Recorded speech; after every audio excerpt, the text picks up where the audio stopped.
Another day, another vlog. Good morning, Friday. Today I will share to you my reflections. The first one is an introduction to Philippine historiography, sources and discourses. In this article, we'll study about historical sources, primary and secondary sources, historical criticism, how to find primary sources, and colonial historiography.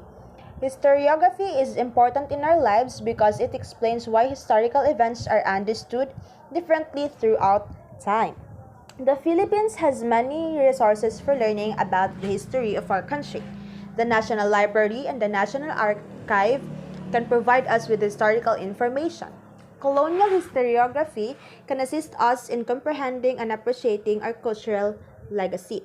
History is essential for gathering information and deepening our understanding of our country so that we may develop our country. History of the Philippines Islands, an excerpt from the original work of Antonio de Morga, Chapter 8. This is the next one. Learn about the history of the Philippines, including how Ferdinand Magellan claimed the islands for Spain. This lesson planted the seeds of a notion about how Filipinos should regard themselves in face of rising nationalism. The Filipino people are adopting the qualities of culture and customs of the early Filipinos before the Spanish invasion. Many people learned to live in an illegal manner in order to survive, and as a result, many people, particularly the nation, are affected. It breaks my heart that poverty concerns still remain in our nation.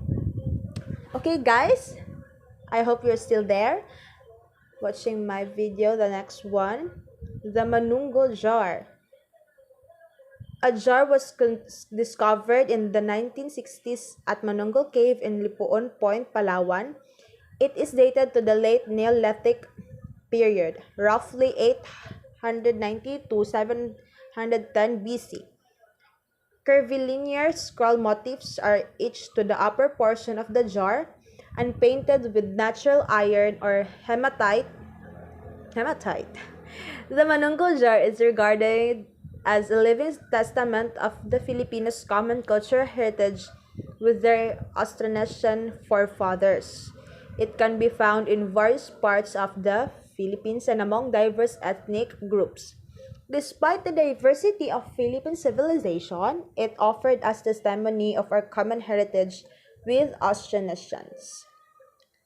The next one that I will share to you is the topic about the Laguna copper plate. Inscription is the oldest known surviving data document in the Philippines with an age of 1,120 years. It has great significance for understanding the history of the Philippines during the 10th century AD. According to astronomy, the year of Siaka 822 falls in the month of Vaisakha. The discovery of the Laguna copper plate inscription compelled us to learn more about the country's pre-colonial culture and population. 1 kati and 8 suwarna, or around 926.4 grams of gold, was his obligation. In 2006, this was around $8,600 Canadian. The next one is duties of the Katipunan of the Sons of the People, or the KKK. The Decalogue of the Katipunan, or the Kataas-Taasang Kagalang-Galang ang Katipunan, was written by Andres Bonifacio. We all know Andres Bonifacio and who is that man. The Decalogue details the responsibilities and roles of each member of the group. They pushed for independence from Spain's oppression. The structure of Bonifacio's Decalogue is clearly inspired by the Old Testament. The injunctions contain echoes that Gran Oriente Español's Programa Masonica and Código Masonico. It urges lodge members to remain calm, follow reason, and assist one another. The next one is a new species of Homo in the late Pleistocene of the Philippines. Archaeologist Arman Salvador Mijares and his team discovers in the Calao Cave in Pia Blanca, Cagayan. He remains now known as Homo luzonensis, were discovered 67,000 years ago. Discovery adds to the story of human evolution's expanding complexity. Next is the visit to the Philippine island, rather.